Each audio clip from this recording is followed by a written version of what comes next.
Alam niyo bang ayon sa UNICEF, isa sa 3 bata ay hindi lumalaki ng tama dahil sa malnutrisyon. Pero ano nga bang epekto nito sa mga bata? Nagiging kulang sila sa tangkad at timbang para sa kanilang edad. Naaapektuhan ng focus at pag-process ng information at posibleng mahirapang makasabay sa mga klase. Isa sa pangunahing dahilan nito ay ang hindi balanse at hindi tamang pagkain.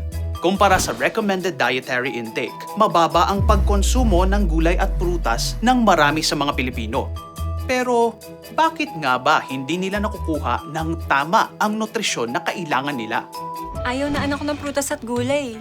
Sayang lang kung di naman kakainin.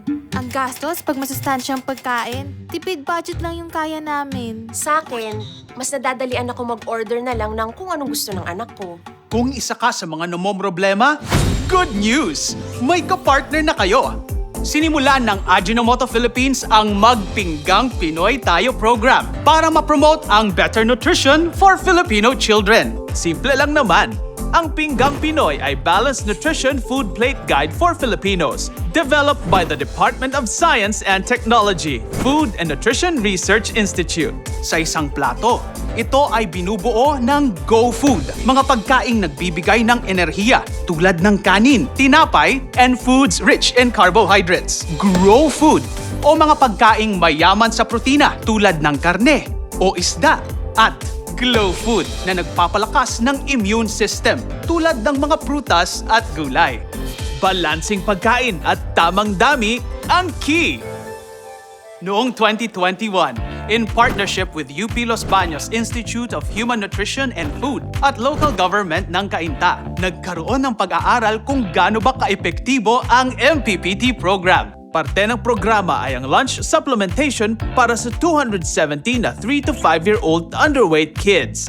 At base sa resulta, after 120 days, merong mahigit kumulang 1 kilogram improvement ang timbang nila. Hagi rin ng MPPT ang education at training program kung paano maenganyong mapakain ang inyong mga anak ng gulay. Kasama na dito ang pamamahagi ng affordable at masarap na recipes. Isa na sa praktikal na paraan ay ang paggayat ng gulay at kung paano ito gawing paboritong ulam tulad ng veggie nuggets o vegetable patties. Balansing pagkain ay posible sa tulong ng nutritious, easy to do, and abot-kayang recipes mula sa Ajinomoto. Kaya tara na! Magpinggang Pinoy tayo! So we can all eat well, live well! Ajinomoto